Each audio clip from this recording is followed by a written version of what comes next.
Okay, so the directions for code.org are like this. When you log in to the activity, you will see all of your levels here. Now you could see I completed a few already, 1 and 4. The green means that the levels have been completed.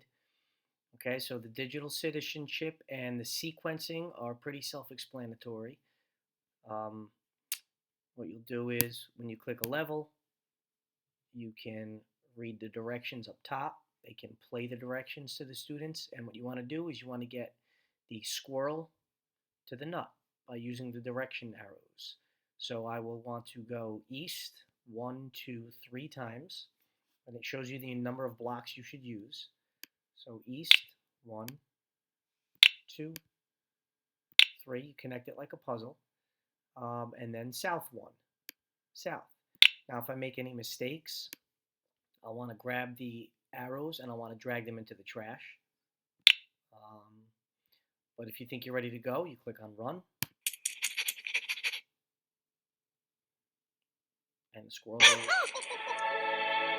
squirrel will follow the algorithm, the directions. You will continue on to the next level. Okay, now if you want to get back to all of your, you can do the challenge puzzle. You'll want to do all of the challenge puzzles for sure. But if you want to get back to see all your levels, you'll click right up here. It takes you back here, shows you what you've completed. Now remember, when you close the game at the end of the day, since there's no login, and then you want to restart maybe the next day or the next week, these will all be blank again. Just try to remember where you left off. Now for loops, this can get a little tricky. The students may need some help with this, so I'm going to give you an example. We'll come right down here. So now what we want to do is we want to use loops. And sometimes it'll show you the amount of times that you can use an arrow. And you'll want to use the repeat arrow, which the students are familiar with from their work in our Codable activity that we used to do. So I will want to go west 1, 2, 3, 4 times. But instead of putting 4 west arrows, what we want to do is we want to put the repeat block in there. And then you just need 1 west arrow. And it will repeat 4 times. Then you will need to go south 1. And you click run.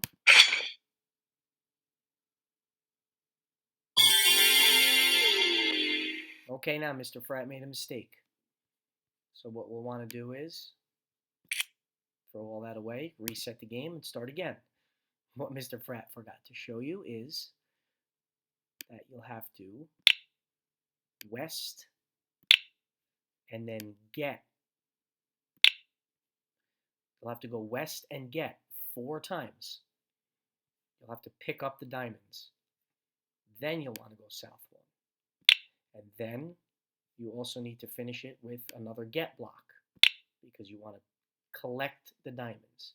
So you'll see here I used 6 blocks, which it shows me the most I should use is 6. Let's try it again.